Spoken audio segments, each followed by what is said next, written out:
Hey, there we go. Oh, I'm quiet. Let's put me up a bit louder. How's that? Is that better? I think that's a bit better.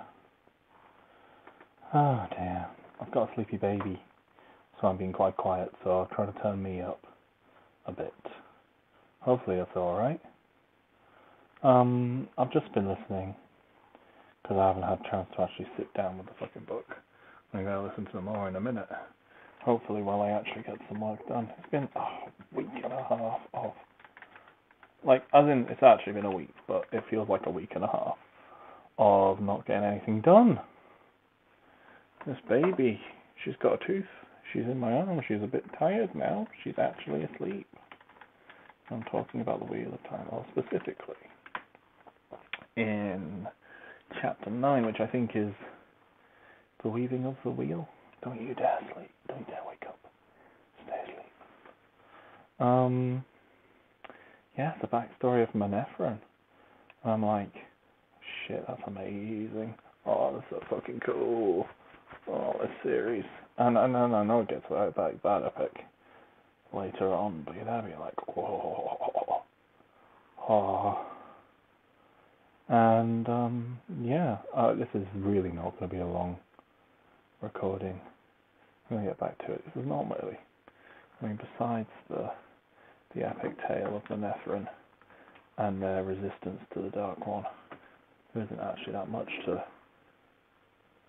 chapter 9 or chapter 8. I think last time I was talking to you just on 7. I'm really behind. I really need to get reading, because we're in a bit here where the chapters aren't actually all that long, if I remember correctly. My biggest girl, I don't know if I mentioned last night, no, it must have been after. She does that thing, she finds books I'm reading, and she just takes my bookmarks out. Because she likes to pretend that she reads the same books as me, which is really sweet and really cute and really lovely. And I hope that she reads The Wheel of Time one day, but I think it's a long way off. Because she's 4, you know, but it is frustrating losing your place. But yeah, that's okay. I found it again. And also I've got my audiobook versions too. Got a sleepy baby. But yeah, I just thought I'd mention that. That's really cool. The backstory of the Two Rivers is really quite amazing. This idea of an epic, you know, a grand past to these people who are very particular, and no one really knows why, because they're just backwater people, and maybe a bit more interesting than they first appear. Oh, someone's messaged me. Okay. And yeah. Anyway. Yeah, and that's me. I've been it's left me really wanting to do some like cheesy high fantasy role playing games, you know. And I've got the big PC on at the moment. It's working. I've not turned it off for about 3 days because I'm afraid to. Because it takes revving up. You have to like on the power button. It's absolutely mad. But yeah, so I might play something like that. Maybe some Pillars of Eternity. I actually also may have paid a whole £4. I know it's really naughty given that I'm selling a load of my stuff. I paid a whole £4 for the actual The Wheel of Time first-person shooter from whenever that was, in 1999? Some point around the time where the first Unreal Engine was about. I want to say it's Unreal 1 it's in. It's 3D. And pretty sure it would only work on a PC. But yeah, hopefully it's not awful. First person shooter as an Aes Sedai. I know people say Aes Sedai, but to me sounds like something that a sailor would say. Aes Sedai. That just me. But yeah, I'm gonna get back to it in a minute. But I just thought I'd talk in general. Also take an opportunity to thank some people, in general, for helping me out in life by buying my shit.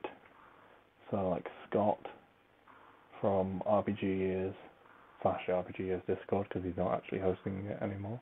Did Scott do it for a bit? I feel like Scott was. Scott was after Years, wasn't he? Alright, thinking that? Yeah. Frost, who Bill's roped into it now. Bill, who bought a bunch of my broken shit. Yeah.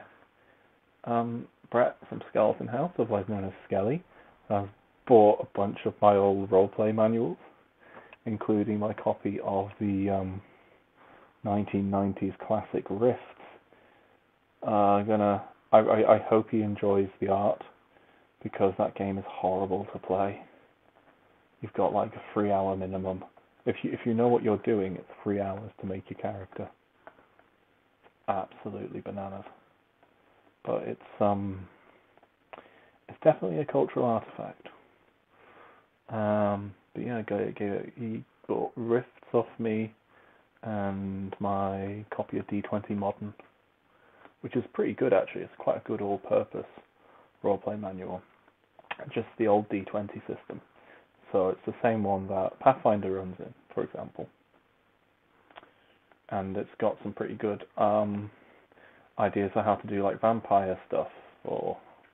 I really liked it. I used it at one point I designed like I got the idea from Persona 1. Like a Shin Megami Tensei style roleplay campaign that never happened. There's like a 50-page document for it somewhere. It never got played because people were difficult to organise, and it was right at the end of all the people I used to roleplay with being at uni. Also, I think by then we'd moved on to D&D 4th edition. Yeah. Ah, dear. I wanted some proper classic, cheesy elves, wizards, orcs kind of stuff. I'll find it in some video games, maybe. I do still have to finish all the end game, well, the technically post game, but it's actually the main bit, really, of Dragon's Dogma. Dragon's Dogma is mostly the after bit, you know? It's weird, isn't it? That's like the main thing. So at some point I'll have to actually try and finish that. Or I might just walk straight into the expansion. So I still haven't done the expansion at all. Because again, I did like all the rooms in the big post-game dungeon. But I don't think I ever managed to beat the big undead dragon. But I did the main story, so you know. I might do that. Oh, I can't remember what I was. Oh, I think last time I played it, I stopped playing it for a bit because I realised that I hadn't like leveled up any of the other classes. I'd like really leveled up hit things with sword, hit things with two-handed sword, hit things with mace with magic. I don't think I'd actually done anything else. Oh, I haven't played in ages, so I'll probably be really shit. Maybe something else. Maybe see if I can run Champions of Norrath on something. That's a really good game. That's an excellent game. I wonder how Champions of Norrath would play on an arcade stick. There's someone else I forgot. Drew, who's White Trash Historian on the We Can Make This Work Probably network. He bought some of my stuff as well. He bought one of my amiibos, and yeah. But yeah, all the people who bought like my old tech or my old video games, it's actually really appreciated. It's actually like really helping me build up. We're rebuilding the savings lost when the wall got all fucked up. What wall? Roof. The thing. You know, the thing over your head has got loads of tiles. We had to fill in loads of holes because loads of the tiles came down and the beams all nearly came down, and it was a real mess. And like now everything's been like treated, and like I still have to put. Oh wait, no, I'm doing it through my headphones. That's why I'm so quiet. I had to. I still have to even. I've not fixed the ceiling over my stairs. Needs fixing because bits of it had fallen out. So it had buckled under all the water. So that needs taking out and redoing. And yeah, we're gonna try and think of something fun to do with it. Make it so it's a fun thing.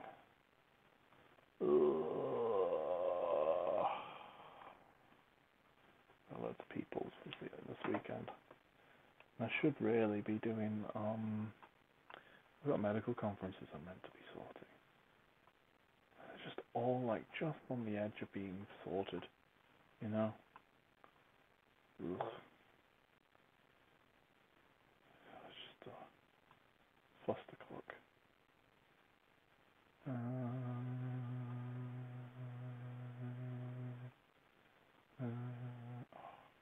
This stuff I still need to. Alright, what's this?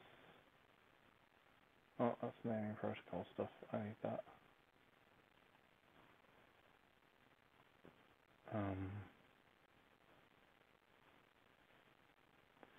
Just quickly do that. Now I'm just literally just recording myself on my day to day while being quite quiet, so not actually being in any way interesting.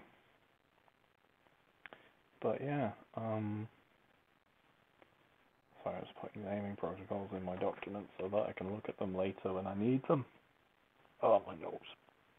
My schnozzy schnoz. God, I've got a coffee I need to drink, but I don't know. I'm so tired right now. So yeah, anyway, so that bit of Wheel of Time really good.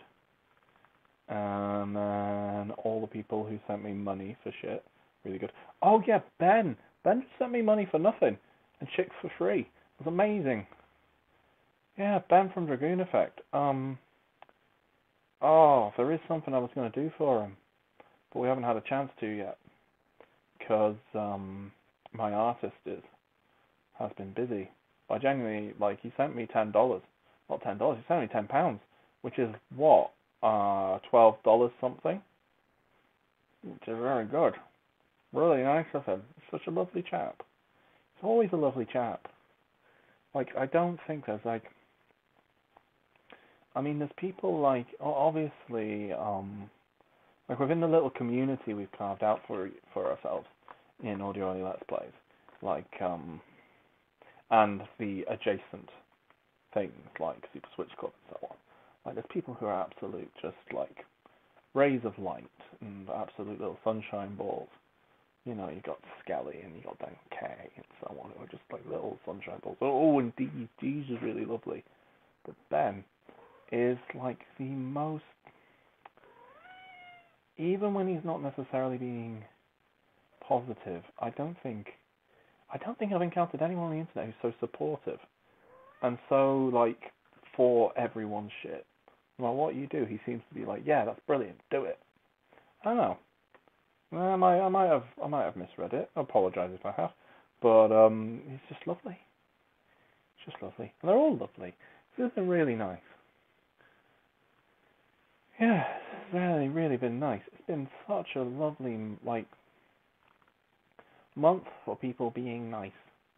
So while I'm at it, buy my shit for crazy prices.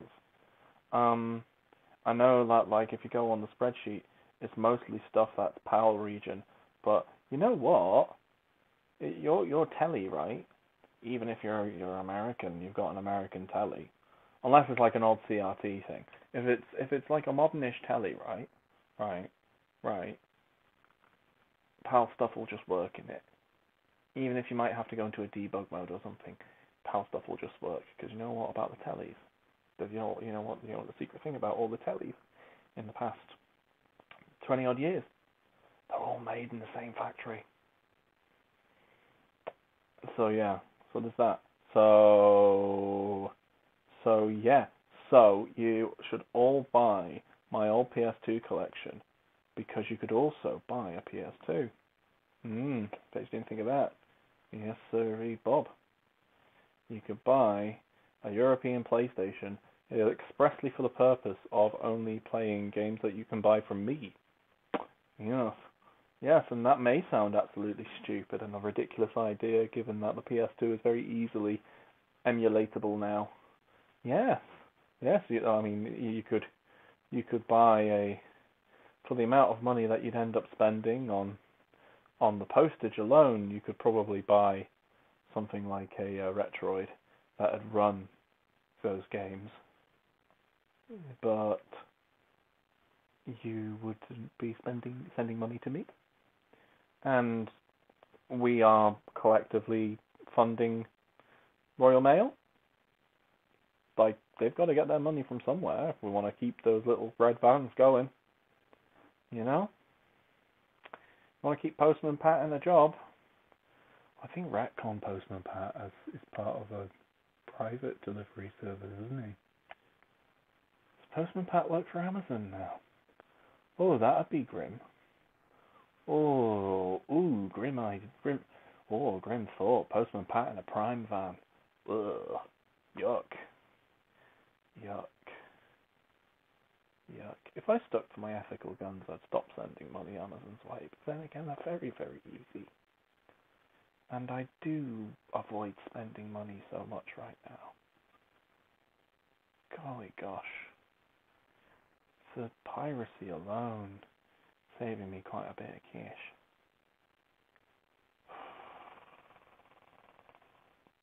Right, that's it. I've been talking for like nearly 20 minutes. I only had a little thing to say. I think I got my thing actually said in the first minute. So if you've been listening this long, wow. Wow, I hope that the thing that you're doing in the background is really, really, really not that important because you've been listening to some utter twaddle. What are you doing with your life, mate? What on earth? Right, anyway, bye. Love you. Have a nice time. Buy my stuff.